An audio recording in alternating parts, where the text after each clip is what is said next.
Welcome to study with Barkha. आज हम देखेंगे टाइप्स ऑफ ऑपरेटिंग सिस्टम। जो टाइप हम देखेंगे, distinction of between the operating system, just like single user, multiple user. So इसका base है कि हम कंप्यूटर में डेटा किस प्रकार से एंटर कर रहे हैं, मतलब सिंगल एक ही यूजर उसको कंप्यूटर को डेटा दे रहा है या फिर बहुत सारे यूजर एक साथ उसको कंप्यूटर में डेटा इनपुट दे रहे हैं।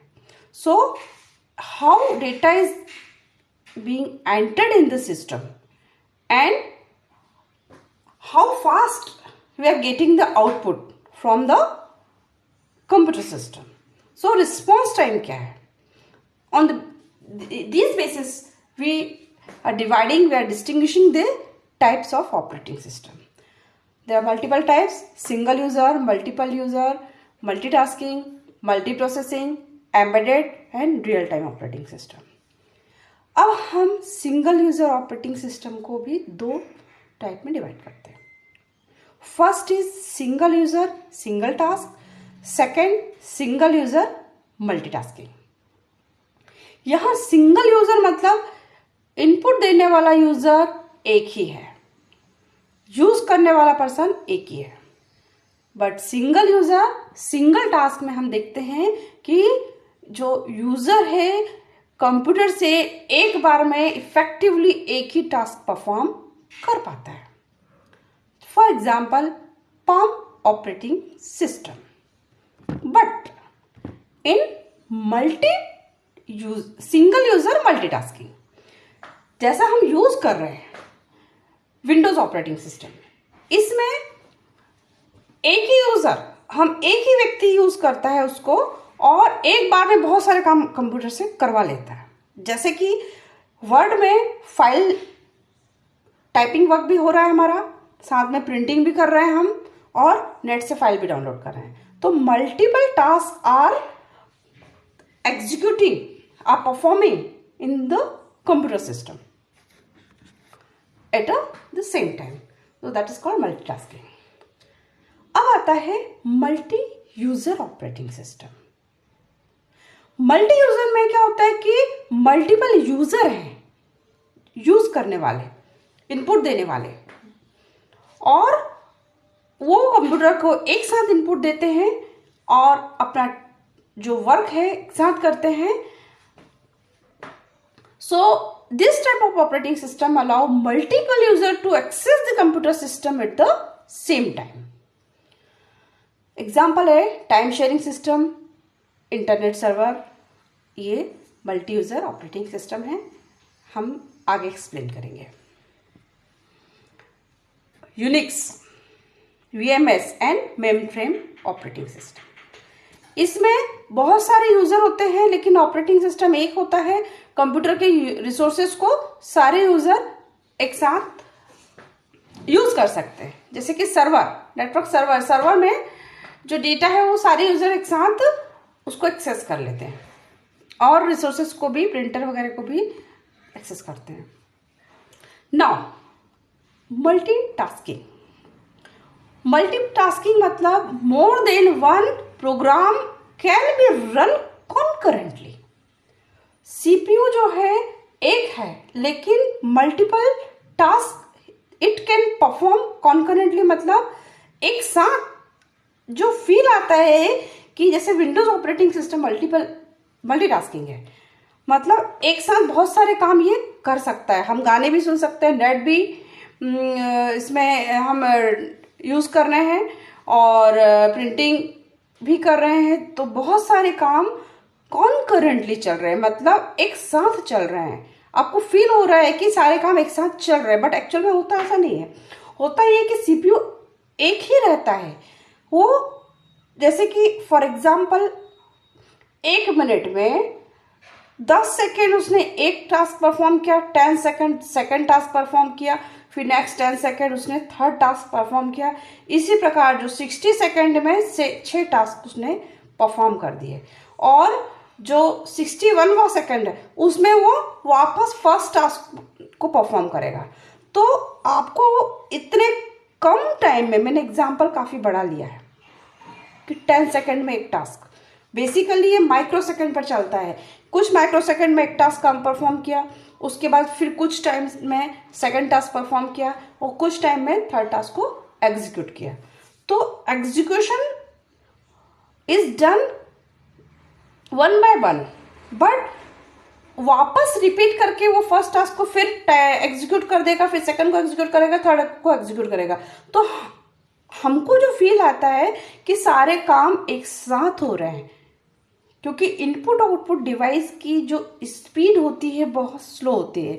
हमको स्पीकर से जो हमारा सॉन्ग सुना आ रहा है उसकी स्पीड बहुत स्लो है, लेकिन सीपीयू उसके कई गुना हजारवें भाग में ही उसको एग्जीक्यूट कर देता है, उसके दूसरे को एग्जीक्यूट कर देता है, तीसरे को एग्जीक्यूट कर देता है, उसके बाद लास्ट में फिर फर्स्ट को भी एग्जीक्यूट कर देता है, फिर सेकंड को, थर्ड को।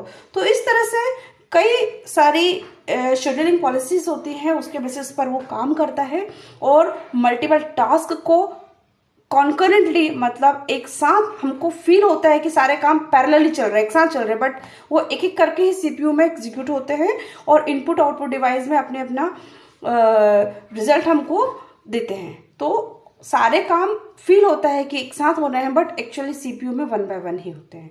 इसलिए हम इसको कहते हैं कि concurrently, that we are feeling that these are executing at the same time. But CPU में अगर देखा जाए तो एक के बाद एक ही एग्जीक्यूट होते हैं। और दूसरा एक आता है पैरेलल एग्जीक्यूशन। पैरेलल एग्जीक्यूशन में multiple CPUs are there and multiple task is executing parallelly, एक साथ। बट यहाँ पर एक सीपीयू है और मल्टीपल टास्क है, वन बाय वन एग्जीक्यूट हो रहे हैं, लेकिन इतना कम समय में एग्जीक्यूट करके वो इनपुट आउटपुट डिवाइस को आउटपुट दे देता है कि हमको ऐसा लगता है कि सारे टास्क हमका रिजल्ट हमको मिल रहा है, सारे टास्क हमको का आउटपुट मिल रहा है, तो हमको ऐसा लग रहा है कि सारे टास्क एक साथ एग्जीक्यूट हो रहे हैं, बट वो सीपीयू के अंदर एक एक करके ही एग्जीक्यूट होते हैं। So multiple task are running concurrently, this is called multitasking. अब ये है multi processing operating system. Multi processing में क्या होता है कि मल्टीपल सीपीयूज होते हैं, एक कंप्यूटर सिस्टम है, एक कंप्यूटर सिस्टम में कई सारे सीपीयू लगे हैं, एक मेन मेमोरी है और उसमें एक कंप्यूटर सिस्टम, एक मेन मेमोरी है और बहुत सारे प्रोसेसर लगे हुए होते हैं। हर प्रोसेसर का अपना कैश होता है, कैश मेमोरी।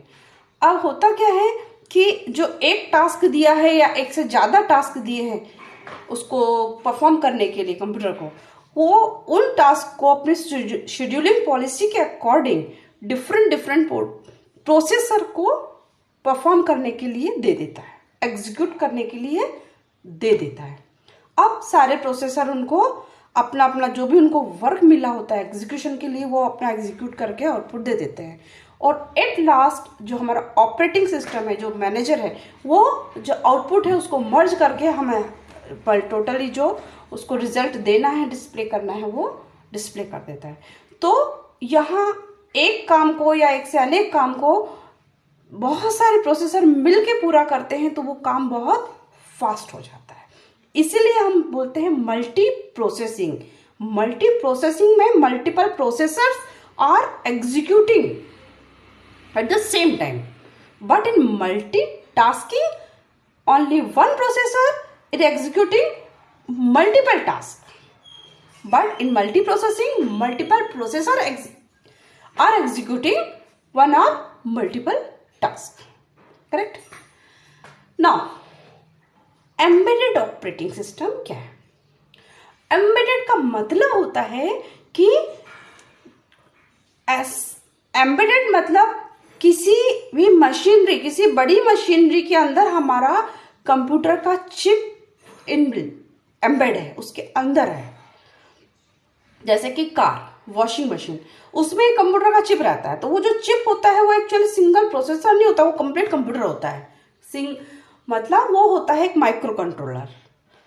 जो वॉशिंग मशीन है या जो जहाँ जहाँ भी आपको कंप्यूटर का चिप दिखता है, किसी भी बड़ी बड़ी मशीनरी में, जैसे कारों में भी कई सारे चिप लगे होते हैं, तो वो एक माइक्रो कंट्रोलर होता है। माइक्रो कंट्रोलर मतलब सिंगल चिप में ही पूरा कंप्यूटर होता है। उसमें मेमोरी, सीपीयू और आईओ पोर्ट वगैरह सारे के सारे एक सिंगल चिप में होते हैं। तो सिंगल चिप कंप्यूटर हम उसको कह सकते हैं। तो वो जो चिप होती है वो मशीन के अंदर एम्बेड होती है, उसके अंदर होती है तो और वर्क करती है। तो हम इसको कहेंगे कि एम्बेडेड ऑपरेटिंग सिस्टम जो होते हैं वो उस चिप में एम्बेड किया होता है, और ये इसमें चूंकि ये स्पेसिफिक काम से हम उसको एम्बेड करते हैं, तो जिस चिप का जो काम होगा तो उसको बहुत ज़्यादा रिसोर्सेस को हैंडल नहीं करना पड़ता, उसको लिमिटेड, उसके जो रिसोर्सेस इनपुट आउटपुट जो रिसोर्सेस होते हैं वो लिमिटेड होते हैं। तो embedded operating system are able to operate with limited number of resources. They are very compact and extremely efficient by design. बहुत कॉम्पैक्ट होते हैं, और क्योंकि उनको एक सिंगल चिप के अंदर पूरा ऑपरेटिंग सिस्टम भी रखना है और उसी चिप में प्रोग्राम भी रखना है, तो बहुत छोटे होते हैं, कॉम्पैक्ट होते हैं और बहुत इफेक्टिव होते हैं, इफिशिएंट होते हैं। मैंने भी एम्बेडेड ऑपरेटिंग सिस्टम, मैंने रियल टाइम ऑपरेटिंग सिस्टम बनाया है, एम्बेडेड माइक्रो कंट्रोलर। एटमेल का, इंटेल की चिप है एटमेल 8051, उसके लिए मैंने ऑपरेटिंग सिस्टम बनाया, रियल टाइम ऑपरेटिंग सिस्टम। वह है जो हम देखेंगे आगे क्या होता है रियल टाइम ऑपरेटिंग सिस्टम। तो वह भी एम्बेडेड ऑपरेटिंग सिस्टम ही एम्बेडेड जो माइक्रो कंट्रोलर होते हैं, कंप्यूटर होते हैं, उसके लिए ही बना होता है। तो ये जो ऑपरेटिंग सिस्टम होते हैं ये डिफरेंट मशीन में हम इनको यूज करते हैं। जैसे कि आपको बताया है डिजिटल टेलीविजन, एटीएम जो आप जाते हैं मशीन है उसके अंदर चिप लगी है। कोई भी ऐसी मशीन जिसको आप ऑटोमेटिक वर्क जिससे आप करवाना चाहते हैं, जैसे एटीएम मशीन है, आपका जीपीएस नेविगेशन सिस्टम है, एलिवेटर है, ऑटोमेटिक कंट्रोल होने वाली कोई सी भी मशीन के अंदर एक चिप लगी होती है और उस चिप में प्रोग्रामिंग की होती है, उसमें भी ऑपरेटिंग सिस्टम्स होते हैं, उसमें भी प्रोग्राम्स लगे होते हैं। तो जो ऑटोमेटिक काम करने वाली जो मशीनरी होती है उसमें लगा होता है एम्बेडेड चिप, और उसमें होता है एम्बेडेड ऑपरेटिंग सिस्टम, और उस पर हम जो काम हमें उस मशीन से करवाना होता है उसी के अकॉर्डिंग प्रोग्रामिंग करते हैं और वो उसके अकॉर्डिंग वो मशीनरी काम करती है। Now real time operating system. Real time operating system multitasking operating system है, और इसका जो एम है रियल टाइम एप्लीकेशन को एग्जीक्यूट करने के लिए होता है। अब रियल टाइम मतलब होता है कि जितना उसको एक परफेक्ट, एक लिमिटेड टाइम, उसको जो टाइम स्लॉट दिया है कि आपको इतने ही टाइम में आउटपुट देना ही है, टाइम क्रिटिकल ऑपरेटिंग सिस्टम हम इसको कह सकते हैं। The main objective of the time real time operating system is there quick and predictable response to the event. ये भी दो प्रकार के होते हैं, एक होता है सॉफ्ट रियल टाइम और एक होता है हार्ड रियल टाइम। तो मतलब जैसे कि आपको अगर मिसाइल है, मिसाइल में जो ऑपरेटिंग सिस्टम लगा है उसको आपने बताया है कि आपको नैनो सेकेंड के अंदर ही, आपको अगर बोला है कि आपको इस वर्क को करना है या आपको एग्जीक्यूट होना है या मिसाइल छोड़ना है, तो आपको बोला है कि with in fraction of micro second या नैनो सेकेंड के अंदर आपको एग्जीक्यूट होना है, मिसाइल को छोड़ना है, तो उसको उतने स्पेसिफाइड टाइम में वो काम करना होगा। अगर उस स्पेसिफाइड टाइम में अगर उसने मिसाइल नहीं छोड़ी तो पता चला कि दुश्मन ने अटैक कर दिया, तो आपका सिस्टम पूरा फेल हो जाएगा, किसी काम का नहीं रहेगा। उसको हम बोलते हैं हार्ड रियल टाइम, कि अगर सिस्टम काम करना बंद कर दे, आपका ऑपरेटिंग सिस्टम नहीं काम कर पाया तो स्वाहा। So it must perform the operation with in the specified time. But in soft real time, soft real time में कि आपको जो फिक्स स्पेसिफाइड टाइम दिया है कि इस टाइम के अंदर आपको आपका वर्क करना ही है एनी हाउ, लेकिन अगर नहीं काम हो पाता है तो आपको कुछ नुकसान नहीं होगा, कुछ डैमेज नहीं होगा, that is called soft real time. तो इसमें एक फिक्स या स्पेसिफाइड टाइम इंटरवल के अंदर ही रिस्पॉन्ड करना होता है, आउटपुट देना होता है। ये बहुत छोटे होते हैं और आप छोटे से इन्वायरमेंट में आपको पूरा कंट्रोल करना होता है। एक मशीन के अंदर चिप है, चिप के अंदर ऑपरेटिंग सिस्टम है, आपको मशीन को कंट्रोल करना है with in the specified time. Example QNX, RT Linux, RT मतलब रियल टाइम लिनक्स, मैंने भी SciRT OS बनाया है, वो भी रियल टाइम ऑपरेटिंग सिस्टम है। Thank you. और आपको आगे